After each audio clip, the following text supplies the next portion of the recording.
Hello everyone, कैसे हैं आप लोग। आई होप कि आप सभी लोग बहुत अच्छे होंगे। तो साथियों, मैं आपका दोस्त प्रवीण सर आप सभी लोगों का स्वागत करता हूं Shashi GS academy and Shashi group of education में। तो जैसा कि आप लोग जानते हैं कि आपके लिए मैं एक कोर्स लेकर आया हूं। वो कोर्स है 900 क्वेश्चन सीरीज। 900 क्वेश्चन सीरीज में क्या है कि 900 क्वेश्चन को मैं डिस्कशन करने वाला हूं आपके साथ। देखिए, इसको 900 मत समझिए, बल्कि 900 के साथ आप इसको समझिए 1800 क्वेश्चन, क्योंकि इसके साथ एक से दो दो अतिरिक्त भी पॉइंट मैं आपको बताते चलूँगा। तो ये मान के चलिए, यह क्लास आपके लिए बहुत ही महत्वपूर्ण है। इस क्लास को डेली फॉलो करना है और पूरी फॉलो करना है। कुछ लोग क्या करते हैं, 2-3 मिनट के लिए आते हैं और चले जाते हैं। 2-3 मिनट में कुछ नहीं होने वाला है। पूरी क्लास को आप फॉलो करिए, फिर खुद में खुद आपको पता चलेगा कि वाकई में जो पढ़ाया जा रहा है बहुत ही बेहतर पढ़ाया जा रहा है, बहुत ही अच्छा पढ़ाया जा रहा है। बिल्कुल हमारे आपके एग्ज़ाम के लिए, यानी कि हमारे एग्ज़ाम के लिए बिल्कुल कारगर है। आप खुद इवैल्यूएशन करेंगे। बस क्लास को आप लास्ट तक देखना शुरू करिए। बस आप लोग क्या करते हैं, 1-2 मिनट के लिए आते हैं। 1-2 मिनट में कुछ नहीं होने वाला है, ठीक है। बिल्कुल एक गलत बात है। चलिए आइए अब शुरू करते हैं, किसी और बात की चर्चा ना करते हैं, सीधा आते हैं आज के अपने पहले प्रश्न पर। देखिए, एक एक प्रश्नों के साथ हम एक एक प्रश्नों के साथ उसके साथ एक एक प्रश्न के साथ उसके उत्तर के साथ साथ अतिरिक्त जो चीज़ें होंगी उसको भी मैं बताते चलूँगा। चलिए आइए शुरू करते हैं। पहला प्रश्न कह रहा है कि नीति आयोग का पदेन अध्यक्ष कौन होता है। देखिए, प्रश्न कह रहा है कि नीति आयोग का पदेन अध्यक्ष कौन होता है। तो राष्ट्रपति होता है, प्रधानमंत्री होता है और गृह मंत्री होता है और उपराष्ट्रपति होता है। जल्दी से इसका आंसर बता दीजिए कि नीति आयोग का पदेन अध्यक्ष कौन होता है। तो नीति आयोग के पदेन अध्यक्ष की बात करते हैं तो कौन होता है, प्रधानमंत्री होता है। इस बात को ध्यान रखिएगा।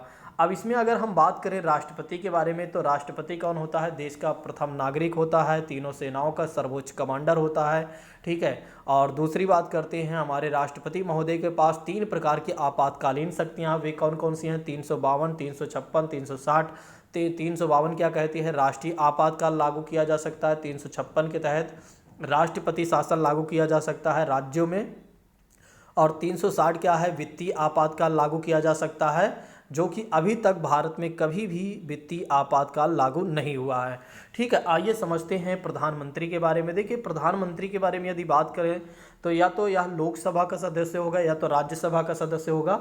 तो लोकसभा या राज्यसभा का सदस्य होता है प्रधानमंत्री, ठीक है। तो और प्रधानमंत्री के बनने के लिए योग्यता क्या होना चाहिए, भारत के नागरिक आप हों और कम से कम आपकी 25 वर्ष आपकी आयु कंप्लीट होना चाहिए, यानी कि लगभग आप लोकसभा के सदस्य बनने की योग्यता रखते हों, ठीक है। और किसी भी प्रकार से आपको दिवालिया या पागल घोषित ना किया गया हो, तब आप भारत के प्रधानमंत्री बन सकते हैं।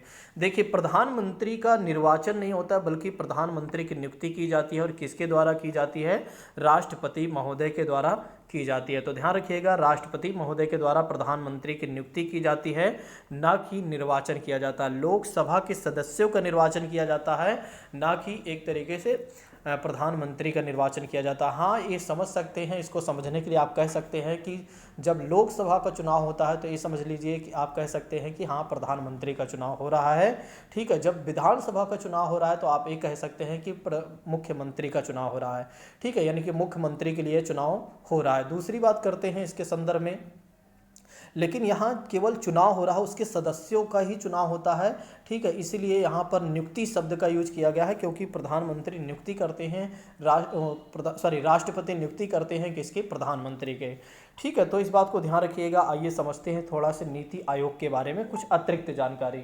देखिए, नीति आयोग की बात करते हैं तो नीति आयोग का पदेन अध्यक्ष कौन होता है, प्रधानमंत्री होता है। और नीति आयोग की स्थापना जो है 1 जनवरी 2015 को हो गई थी। तो दरअसल क्या हुआ था कि इसके पहले नीति आयोग के पहले इसे योजना आयोग के नाम से भी हम जानते थे, इस बात को भी ध्यान रखिएगा। तो नीति आयोग के पहले हम इसे योजना आयोग के नाम से जानते थे, लेकिन 1 जनवरी 2015 से क्या कर दिया गया, प्रधानमंत्री के द्वारा, या एक तरीके से नई सरकार जब मोदी जी की सरकार नहीं बनी, तब योजना आयोग को नीति आयोग में परिवर्तित कर दिया गया, यानी कि 1 जनवरी 2015 से। और नीति आयोग के बारे में दूसरी बात याद रखते हैं तो आप लोग याद रखिएगा, यह एक गैर संवैधानिक निकाय है, ठीक है, जिसका संविधान में कोई उल्लेख नहीं किया गया है। तो इस बात को ध्यान रखिएगा, यह एक गैर संवैधानिक निकाय है, ठीक है। और नेक्स्ट बात करते हैं कि इसका मुख्य उद्देश्य है सहयोगपूर्ण एवं संघवाद को बढ़ावा देना। तो नीति आयोग का मुख्य उद्देश्य क्या है, सहयोगपूर्ण और संघवाद को बढ़ावा देना, इस बात को ध्यान रखिएगा। अब आइए समझते हैं अगले क्वेश्चन के बारे में। तो अगला क्वेश्चन है शहद में क्या पाया जाता है। क्वेश्चन कह रहा है कि शहद में क्या पाया जाता है, शर्करा पाया जाता है, एंजाइम पाया जाता है, या एक और दो दोनों पाया जाता है, यानी शर्करा भी पाया जाता है और एंजाइम भी पाया जाता है, या इनमें से कोई नहीं। तो जल्दी से इसका आंसर आप लोग बता दीजिए, फटाफट आंसर बताते चलिए। यदि आपको नहीं आ रहा है तो कोई बात नहीं है। तो इसके बारे में बात करते हैं तो इसका आंसर हो जाएगा शहद में शर्करा और एंजाइम दोनों पाए जाते हैं। तो इसमें अगर क्वेश्चन कहा जाए तो कौन सा विकल्प सही हो जाएगा, तो विकल्प तीसरा सही हो जाएगा, यानी कि शर्करा और एंजाइम दोनों पाए जाते हैं। और नेक्स्ट बात करते हैं इसके बारे में, एक अतिरिक्त जानकारी देखते हैं। तो शहद में मोनोसैकेराइड प्रकार की शर्करा होती है। इस बात को ध्यान रखिएगा कि शहद में मोनोसैकेराइड प्रकार की शर्करा होती है। देखिए आपके एग्जाम में पूछा जा सकता है कि शहद में मोनोसैकेराइड की किस प्रकार या शहद में क्या पाया जाता है। तो इस बात को ध्यान रखिएगा, शहद में मोनोसैकेराइड प्रकार की शर्करा यानी कि चीनी शुगर पाई जाती है। इस बात को ध्यान रखिएगा। यह शरीर को तुरंत ऊर्जा प्रदान करती है, तो इस बात को भी ध्यान रखिएगा। यह क्या करती है, शरीर को तुरंत ऊर्जा प्रदान करती है। इस बात को भी ध्यान रखिएगा। अगले प्रश्न की बात करते हैं। तो अगला प्रश्न कह रहा है कि निम्न में से कौन सा ऊर्जा अक्षय संसाधन नहीं है। निम्न में से कौन सा ऊर्जा अक्षय संसाधन नहीं है। पहला ऑप्शन कहता है सूर्य, और दूसरा ऑप्शन कहता है पेट्रोलियम, तीसरा ऑप्शन कहता है जल, और चौथा ऑप्शन कहता है वायु। तो जल्दी से इसका आंसर बताइए कि इसका कौन सा आंसर सही हो जाएगा। तो चलिए मैं आपको बता देता हूँ, इसके आंसर के बारे में बात करते हैं। तो इसमें पेट्रोलियम जो है ऊर्जा का अक्षय संसाधन नहीं है। पेट्रोलियम यानी कि दूसरा ऑप्शन जो है ये ऊर्जा का अक्षय संसाधन नहीं है। इस बात को ध्यान रखिएगा। सॉरी। आइए इसके बारे में थोड़ा सा अतिरिक्त जानकारी देखते हैं।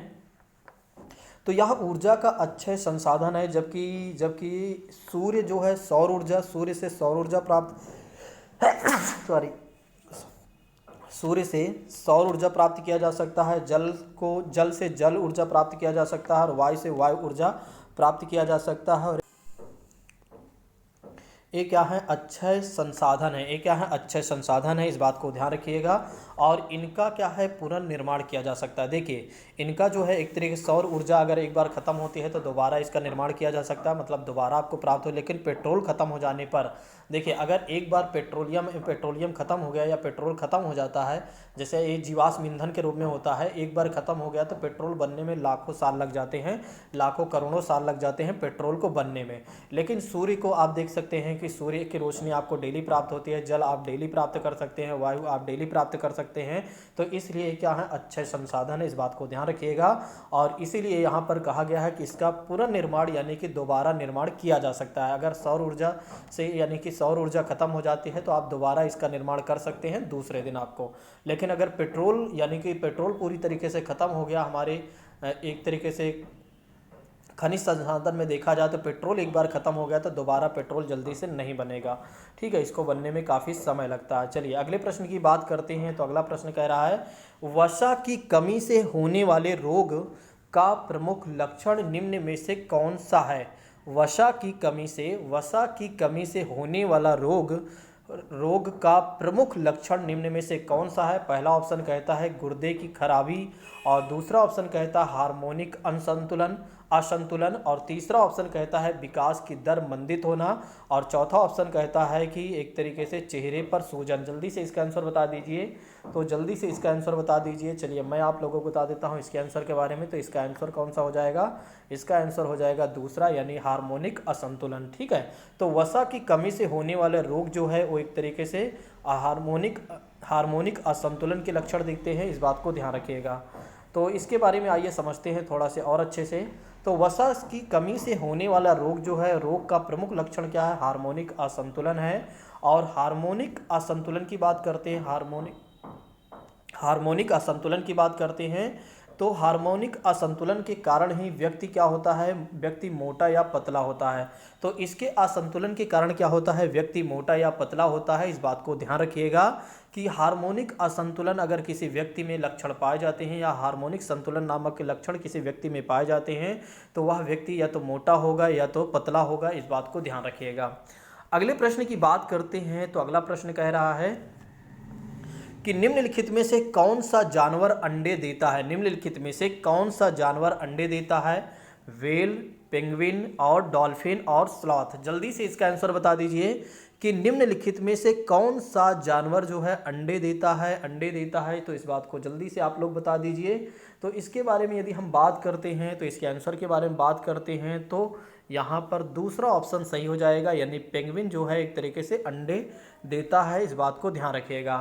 तो दिए गए जानवरों में देखा जाए तो पेंगुइन जो है अंडे देता है, और जबकि वेल, डॉल्फिन और स्लॉथ जो होते हैं अंडे नहीं देते हैं बल्कि बच्चे देते हैं। तो आप देखिए कि एक बार अतिरिक्त जानकारी में आप इन तीनों पॉइंट को याद कर लीजिएगा। ये समझ लीजिए कि एक नंबर आपका कंप्लीट हो गया।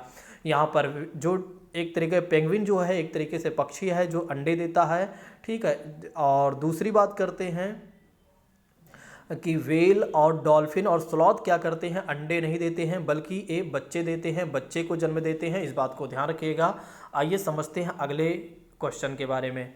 नेक्स्ट क्वेश्चन कह रहा है कि काली मिट्टी, नेक्स्ट क्वेश्चन कह रहा है कि काली मिट्टी के संबंध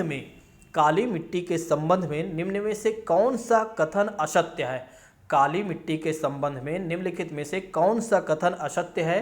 काली मिट्टी कपास की वृद्धि के लिए आदर्श होती है। दूसरा ऑप्शन कहता है कि इसमें आर्द्रता को अधिक समय तक धारण करने की क्षमता होती है। और तीसरा ऑप्शन कहता है कि सूखने पर काली मिट्टी में दरारें पड़ जाती हैं। और चौथा ऑप्शन कहता है कि इसकी जुताई अधिक करनी पड़ती है। तो यहाँ पर आप लोग जल्दी से आंसर बताइए। यहाँ क्वेश्चन पूछा जा रहा है कि काली मिट्टी के संबंध में निम्नलिखित में से कौन सा कथन असत्य नहीं है, कौन सा कथन असत्य है, कौन सा कथन असत्य है। तो जल्दी से इसका आंसर बता दीजिए। तो इसका आंसर क्या हो जाएगा, चलिए मैं आपको बता देता हूँ। तो इसमें जो इसका आंसर हो जाएगा यानी चौथा सही हो जाएगा कि काली मिट्टी के संबंध में निम्नलिखित में से कौन सा कथन असत्य है, वो है इसकी जुताई अधिक करनी पड़ती है। ऐसा नहीं है कि इसकी जुताई जो होती है अधिक करनी पड़ती है, ऐसा कुछ भी नहीं है। आइए समझते हैं इसके बारे में। तो काली मिट्टी की जुताई अधिक नहीं करनी पड़ती है, यह अत्यधिक लसलसी होती है। तो ध्यान रखिएगा, यह अत्यधिक लसलसी होती है, यानी कि इसमें नमी होती है जो सूखने पर कठोर हो जाती है। देखिए ध्यान रखिएगा कि काली मिट्टी यदि सूखती है तो कैसे हो जाती है, कठोर हो जाती है। और यह मिट्टी जो है कपास की वृद्धि के लिए सबसे आदर्श मिट्टी मानी जाती है। तो ध्यान रखिएगा, सबसे आदर्श मिट्टी अगर कोई मानी जाती है कपास के लिए तो वो है काली मिट्टी, इस बात को ध्यान रखिएगा। नेक्स्ट बात करते हैं, आर्द्रता को अधिक समय तक धारण करने के लिए भी रहती है। तो एक समझ लीजिए, ये भी ध्यान रखिएगा, आर्द्रता को अधिक समय तक धारण कर सकती है यह मिट्टी, इस बात को भी ध्यान रखिएगा। दूसरी बात करते हैं, सूखने पर इसमें दरारें पड़ जाती हैं। तो इस बात को भी ध्यान रखिएगा। आपके एग्जाम में यह भी प्रश्न पूछा जा सकता है कि ऐसी कौन सी मिट्टी है जो सूखने पर दरारें पड़ जाती हैं। तो उसमें आपको काली, लाल और तमाम प्रकार की मिट्टियाँ दे देंगे। तो आप लोग काली मिट्टी के बारे में ध्यान रखिएगा। और यह जो है लावा यानी ज्वालामुखी प्रक्रिया द्वारा निर्मित मिट्टी होती है। तो इस बात को ध्यान रखिएगा कि काली मिट्टी जो है ज्वालामुखी की प्रक्रिया के द्वारा क्या होती है, निर्मित होती है, यानी कि बनती है। इस बात को ध्यान रखिएगा। तो हमने इसके बारे में क्या क्या जाना, एक बात फिर से एक देख लेते हैं। तो हमने जाना इसके बारे में कि काली मिट्टी की जुताई अधिक नहीं करनी पड़ती है। और दूसरी बातें हमने देखा कि यह अत्यधिक लसलसी मिट्टी होती है, सूखने पर यह कठोर हो जाती है। और कपास की वृद्धि के लिए आदर्श मिट्टी मानी जाती है। और आर्द्रता को अधिक समय तक धारण कर सकती है। और सूखने पर इसमें दरारें पड़ जाती हैं। और इसका निर्माण कैसे होता है, ज्वालामुखी प्रक्रिया के द्वारा इसका निर्माण होता है। इस बात को ध्यान रखिएगा, ठीक है, भूलिएगा नहीं। चलिए अगले प्रश्न की बात करते हैं। तो अगला प्रश्न कह रहा है कि तराई आर्क योजना, बहुत ही अच्छा प्रश्न है, इस बार का हो सकता है फेवरेट क्वेश्चन बन जाए। तो तराई आर्क योजना किससे संबंधित है, तराई आर्क योजना किससे संबंधित है, पर्यावरण संरक्षण से। दूसरा ऑप्शन कहता है आतंकवाद नियंत्रण से। तीसरा ऑप्शन कहता है कि तराई में सिंचाई की सुविधा विस्तार से। और चौथा ऑप्शन कहता है लोगों को घर उपलब्ध कराने से। तो लोगों को घर उपलब्ध कराने से। तो जल्दी से इसका आंसर बता दीजिए कि तराई आर्क योजना किससे संबंधित है, तराई आर्क योजना किससे संबंधित है, तराई आर्क योजना किससे संबंधित है। तो इसके आंसर के बारे में बात करते हैं। तो तराई आर्क योजना जो है वो पर्यावरण संरक्षण से संबंधित है, यानी कि पहला ऑप्शन इज राइट, यानी फर्स्ट आंसर इज राइट। इस बात को ध्यान रखिएगा। आइए समझते हैं इसके बारे में। देखिए तराई आर्क योजना की बात करते हैं। तो तराई आर्क योजना की बात करते हैं तो वन संरक्षण, तथा जीव जंतुओं के संरक्षण से संबंधित है। तो इस बात को भी ध्यान रखिएगा कि तराई आर्क योजना की इसलिए शुरुआत की गई थी ताकि वन को संरक्षण कैसे किया जाए या वन को संरक्षित किया जाए या वन को कैसे संरक्षण किया जा सके, और इतना ही नहीं बल्कि जीव जंतुओं को भी कैसे संरक्षण किया जाए, इसलिए इस योजना की शुरुआत की गई थी। तो तराई आर्क योजना को ध्यान रखिएगा। और यह योजना जो है भारत के तराई क्षेत्रों में WWF के सहयोग से चलाई जा रही है। तो ध्यान रखिएगा जो यह योजना चलाई जा रही है भारत के तराई क्षेत्रों में WWF के सहयोग से चलाई जा रही है। और इसका मुख्य उद्देश्य क्या है कि बाघों का संरक्षण तथा संवर्धन करना। तो तराई आर्क योजना का यह भी लक्ष्य है कि बाघों का संरक्षण करना और उनका संवर्धन करना, इस बात को भी ध्यान रखिएगा। अगले प्रश्न की बात करते हैं। तो अगला प्रश्न कह रहा है कि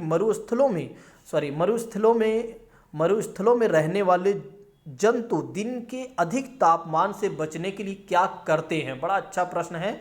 ठीक है, मरुस्थलों में रहने वाले जंतु दिन के अधिक तापमान से बचने, दिन में जो बहुत ज़्यादा तापमान होता है उसके तापमान से बचने के लिए वे क्या करते हैं जंतु? पहला ऑप्शन कहता है कि वे पानी में डूबे रहते हैं, दूसरा ऑप्शन कहता है कि वृक्षों के नीचे बैठे रहते हैं, और तीसरा ऑप्शन कहता है कि भूमि के नीचे रहते हैं, और चौथा ऑप्शन कहता है कि उपरोक्त में से कोई नहीं। तो जल्दी से इसका आंसर बता दीजिए। देखिए, अगर आप इसको थोड़ा से व्यवहारिक रूप से सोचकर इसका आंसर देते तो आप दे सकते थे। तो इसका आंसर देखिए, पानी की बात करते हैं तो मरुस्थल, अगर वहाँ पानी होता है तो मरुस्थल हम क्यों कहते हैं? ठीक है, तो मरुस्थल वहाँ पानी नहीं है इसलिए हम उसे क्या कह रहे हैं? मरुस्थल क्षेत्र कह रहे हैं।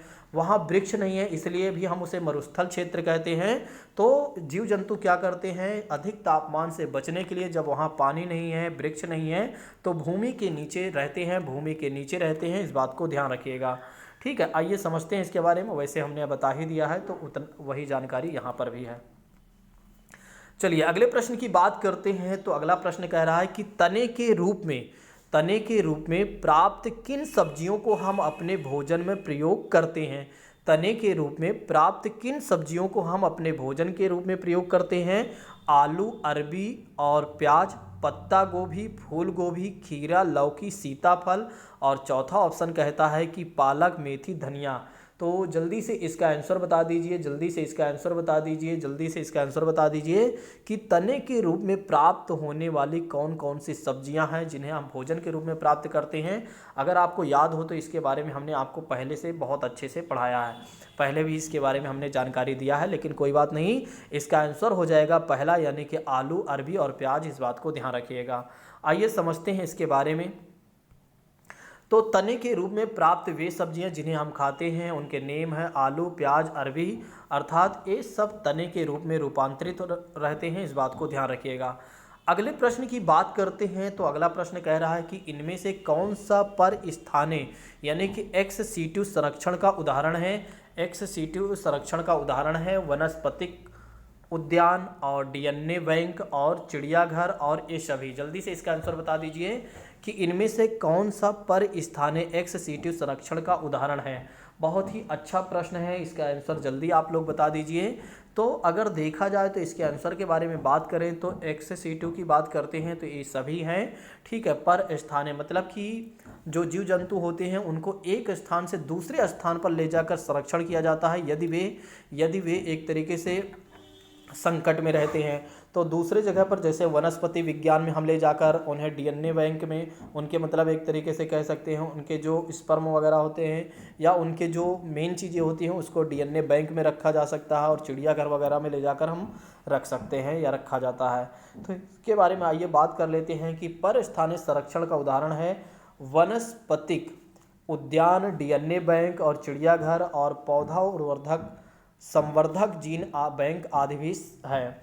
और इसका निर्माण जीव जंतुओं के निवास स्थान से भी दूर किया जाता है। तो इस बात को ध्यान रखिएगा कि इसका निर्माण जीव जंतुओं के निवास स्थान से दूर किया जाता है, इसलिए इसे एक्स सीटू भी कहा जाता है। इस बात को ध्यान रखिएगा। अगले प्रश्न की बात करते हैं। तो अगला प्रश्न कह रहा है कि जब किसी बोतल में पानी भरा जाता है, ठीक है, इसको थोड़ा सा कल्पना करते चलिए कि जब किसी बोतल में पानी भरा जाता है तो उसे जमने दिया जाता है तो बोतल टूट जाती है, ऐसा क्यों? पहला ऑप्शन कहता है कि पानी जमने पर फैलता है, दूसरा ऑप्शन कहता है कि बोतल हिमांक पर सिकुड़ती है, और तीसरा ऑप्शन कहता है कि बोतल के बाहर का तापमान अंदर से ज़्यादा होता है, और चौथा ऑप्शन कहता है कि पानी गर्म होने पर फैलता है। तो यहाँ पर ठंडे की बात की जा रही है, तो जल्दी से इसका आंसर आप लोग बता दीजिए कि इसका आंसर क्या हो जाएगा कि जब किसी बोतल में पानी भरा जाता है तो वह यदि जम जाता है तो बोतल क्यों टूट जाता है, तो इसका आंसर हो जाएगा कि पानी जमने पर क्या होता है, फैलता है, इसलिए बोतल टूट जाता है। इस बात को ध्यान रखिएगा। आइए इसके बारे में और अच्छे समझ लेते हैं कि जब किसी बोतल में पानी भरा जाता है तो वह जम जाता है, तो बोतल जो होती है टूट जाती है, और क्योंकि पानी जमने पर क्या होता है, पानी का आयतन जो होता है वो बढ़ जाता है। तो पानी का आयतन जो होता है बढ़ जाता है, इसके वजह से क्या होता है, बोतल टूट जाती है। इस बात को ध्यान रखिएगा, या टूट जाता है। नेक्स्ट बात करते हैं, नामदफा वन्य जीव अभ्यारण्य किस राज्य में स्थित है। नामदफा वन्य जीव अभ्यारण्य किस राज्य में स्थित है। पहला ऑप्शन कहता है कि अरुणाचल प्रदेश, दूसरा ऑप्शन कहता है कि जम्मू कश्मीर, और तीसरा ऑप्शन कहता है उड़ीसा, और चौथा ऑप्शन कहता है मिजोरम। ठीक है, बहुत ही अच्छा प्रश्न है, तो इसका आंसर जल्दी से आप लोग दीजिए, जल्दी से इसका आंसर दीजिए। तो इसका आंसर हो जाएगा अरुणाचल प्रदेश। इस बात को ध्यान रखिएगा, इस बात को ध्यान रखिएगा। तो इसके बारे में बात करें तो नामदफा वन्यजीव अभ्यारण्य जो है अरुणाचल प्रदेश राज्य में स्थित है। पखुई वन्यजीव अभ्यारण्य भी अरुणाचल प्रदेश में ही स्थित है। तो एक और बातें ध्यान रखिएगा, यानी कि एक और अभ्यारण्य को ध्यान रखिएगा कि पखुई वन्यजीव अभ्यारण्य भी कहाँ पर स्थित है, अरुणाचल प्रदेश में ही स्थित है। इस बात को ध्यान रखिएगा। अगले प्रश्न की बात करते हैं, तो अगला प्रश्न कह रहा है कि निम्नलिखित में से कौन सा उदाहरण उद्दीपन अनुक्रिया प्रक्रिया को दर्शाता है। निम्नलिखित में से कौन सा उदाहरण उद्दीपन अनुक्रिया प्रक्रिया को दर्शाता है। कॉकरोच को रोशनी देखकर छिप जाना, कॉकरोच को रोशनी देखकर छिप जाना है, सूरज छिपने के पश्चात फूलों का बंद होना, और तीसरा ऑप्शन कहता है कि मनपसंद व्यंजन को देखकर मुंह में पानी आना, और चौथा ऑप्शन कहता है उपरोक्त सभी। तो जल्दी से इसका आंसर बता दीजिए कि उद्दीपन अनुक्रिया प्रक्रिया, मैंने आपको बताया है बहुत अच्छे से कि उद्दीपन अनुक्रिया प्रक्रिया क्या होती है, तो आपको हमने इसके बारे में बहुत बेहतर तरीके से बताया। यदि अब भी आप गलत करते हैं तो गलत है। तो उद्दीपन अनुक्रिया प्रक्रिया ये कहता है कि देखिए, जैसे कि कॉकरोच जो है वो रोशनी देखकर छिप जाता है, तो ये क्या है, उद्दीपन अनुक्रिया प्रक्रिया है। और सूरज छिपने के पश्चात क्या होता है, फूलों का बंद होना, यानी फूल बंद हो जाते हैं। और तीसरा ऑप्शन कहता है, अब तो आप और अच्छे समझ जाएंगे कि मनपसंद अगर आप भोजन देख लेते हैं, यानी कि व्यंजन देख लेते हैं, तो मुंह में पानी आ जाता है। यही है उद्दीपन अनुक्रिया प्रक्रिया है, यही है उद्दीपन अनुक्रिया प्रक्रिया है, यानी ऑप्शन नंबर 4 इज राइट। इस बात को ध्यान रखिएगा।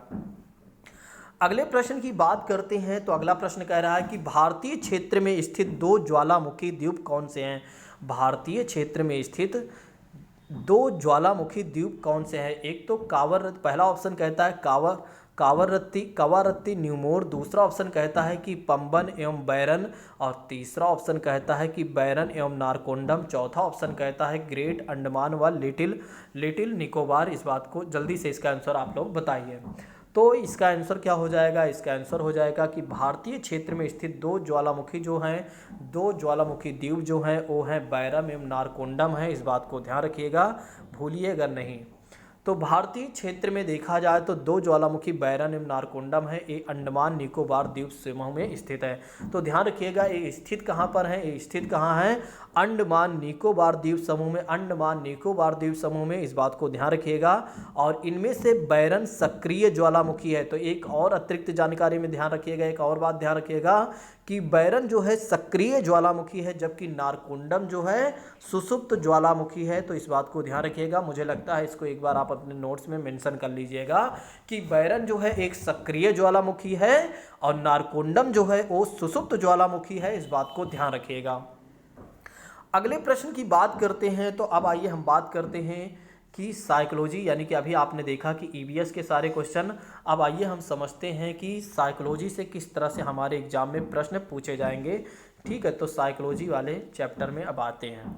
ठीक है। यदि आप सभी लोगों को क्लास बेहतर लग रही है तो आप लोग क्या करिए कि लाइक वगैरह ज़रूर कर दीजिए और दूसरों को भी शेयर कर दीजिए। ठीक है, ये बड़ी मेहरबानी होगी आप पर। तो चलिए आइए बात कर लेते हैं। 10 मिनट यानी 5 मिनट हमारे पास समय है। तो श्याम पट को शिक्षण सामग्री के रूप में किस समूह के अंतर्भुक्त किया जा सकता है, यानी अंतर्मुक्त किया जा सकता है? या हाँ, पहला ऑप्शन कहता है कि श्रव्य साधन, दूसरा ऑप्शन कहता है कि दृश्य साधन और तीसरा ऑप्शन कहता है कि दृश्य श्रव्य साधन और चौथा ऑप्शन कहता है कि उपरोक्त में से कोई नहीं। तो आप तो पहले से ही जानते हैं, मुझे लगता है इसका आंसर बताने की आवश्यकता नहीं है, लेकिन मैं बता देता हूं।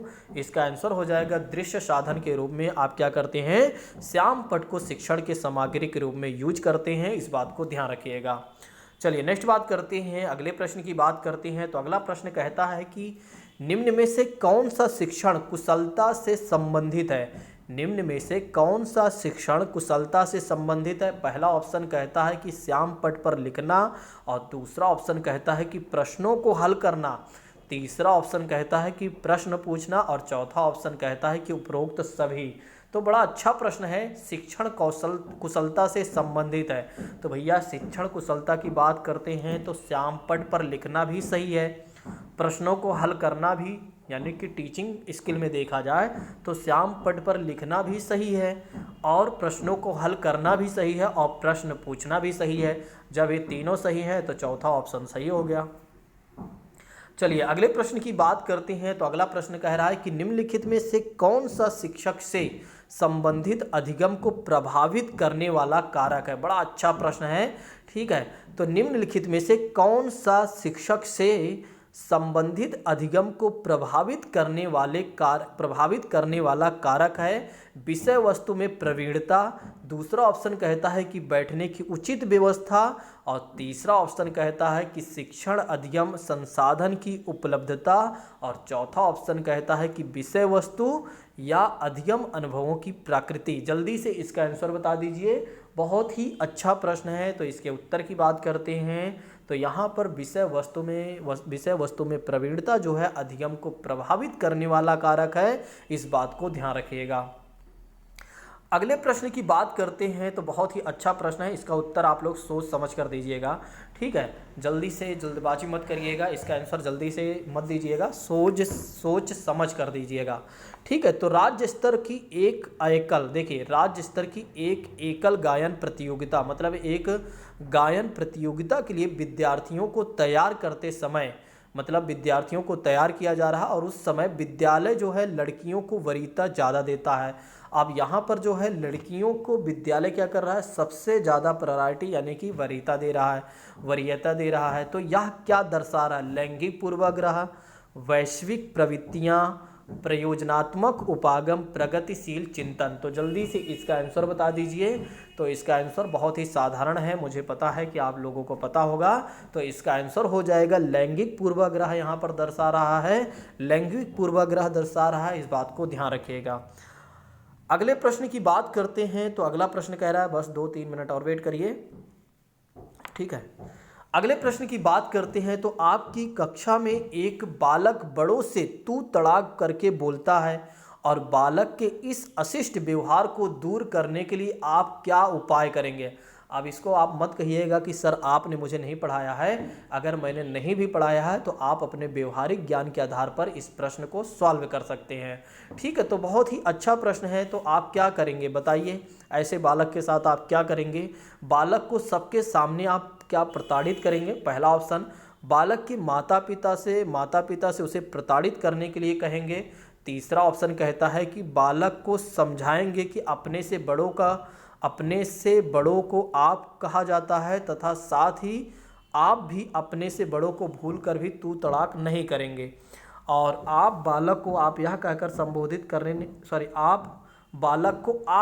संबोधित करने लगेंगे। तो जल्दी से इसका आंसर बता दीजिए। मुझे नहीं लगता इसका आंसर आप गलत कर पाएंगे। ठीक है, तो इसका आंसर हो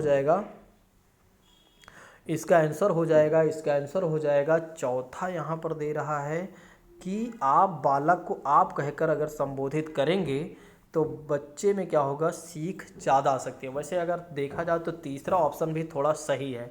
तीसरा ऑप्शन ऐसे सही हो रहा है, ठीक है, कि बालक को समझाएंगे कि अपने से बड़ों को आप कहा जाता है तथा साथ ही आप भी अपने आप से बड़ों से भूल कर भी तू तड़ाक नहीं करेंगे।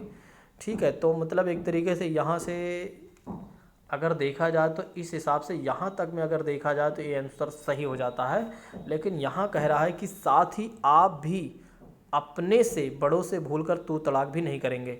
तो यहाँ पर अगर देखा जाए तो तीसरा भी सही है मुझे जहाँ तक लग रहा है। और चौथे की बात करते हैं, एक बार देखते हैं क्या कह रहा है कि आप बालक को आप कहकर संबोधित करने लगेंगे। तो अगर बालक आपसे तू तड़ाक कर रहा है तो आप भी बालक से आप कहने लगेंगे। तो यहाँ पर एक हिसाब से चौथा इस बेस पर सही हो रहा है कि अगर आप भी क्या करेंगे, बच्चे से क्या करेंगे, आप कहकर बुलाएंगे, तो इसमें क्या होगा कि अनुकरण की भूमिका यहाँ पर थोड़ा से आ जाएगी। जैसे कि बात करते हैं अनुकरण का मतलब कि अगर आप डेली बच्चे से आप कहकर बोल रहे हैं तो एक दिन बच्चा भी सीख जाएगा, वो भी आप कहने लगेगा। तो यहाँ पर चौथा ऑप्शन इसलिए सही हो रहा है ज़्यादातर, तो यहाँ पर चौथा ऑप्शन सही है। ठीक है, तो यहाँ पर चौथा ऑप्शन सही है, तो इस बात को ध्यान रखिएगा।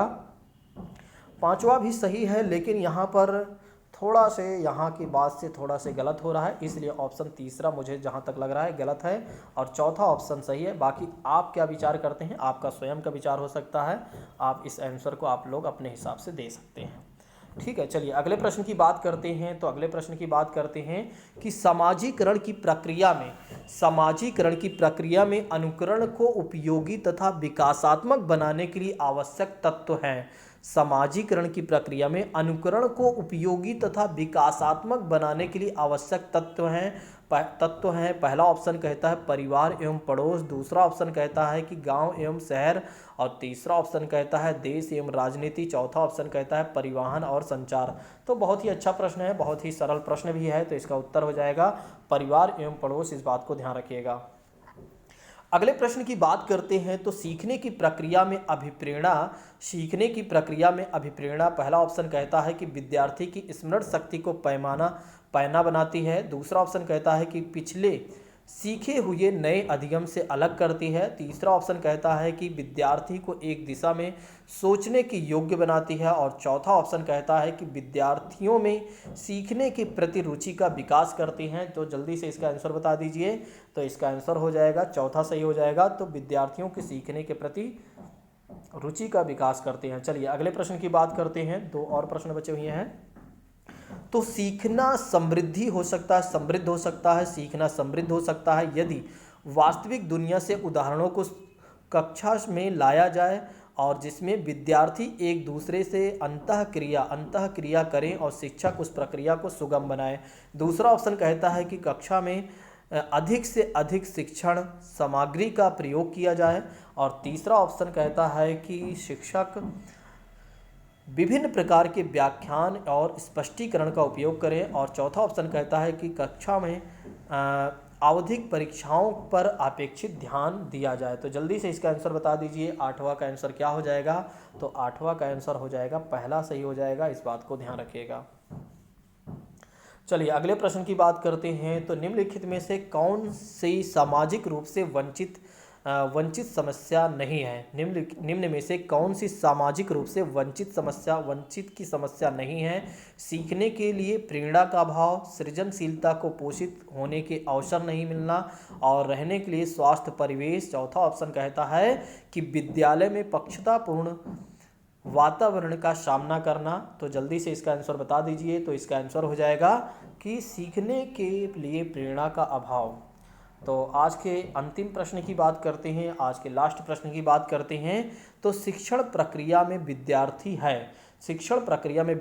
है आश्रित चर, स्वतंत्र चर और मध्यस्थ चर, और उपरोक्त में से कोई नहीं। बहुत ही अच्छा प्रश्न है, बहुत ही अच्छा प्रश्न हो सकता है आपके एग्जाम में ये पूछा जा सकता है या पूछा जाएगा। ठीक है, तो इसका आंसर बता दीजिए। चलिए मैं आपको बता देता हूँ। शिक्षण प्रक्रिया में अगर देखा जाए तो विद्यार्थी जो होता है आश्रित रहता है, तो इस बात को ध्यान रखिए। तो जैसे कि आप सभी लोगों ने देखा आज की क्लास में बहुत सारे क्वेश्चन को हमने डिस्कशन किया आपके साथ, बहुत सारे क्वेश्चन को हमने आपके साथ साझा किया, और एक क्वेश्चन के साथ उसके कई आंसर भी हमने आपको, एक क्वेश्चन के साथ उसके जो अप्रोप्रिएट आंसर रहा उसके बारे में भी जानकारी दिया हमने। और इतना ही नहीं बल्कि हमने आपको ये भी बताया कि उससे संबंधित अतिरिक्त क्या क्या चीज़ें होती हैं उसके बारे में भी हमने आपको जानकारी प्रोवाइड कराया। तो आज की क्लास को अब यहीं पर स्थगित करते हैं। Thank you so much. जय हिंद दोस्तों, take care all of you.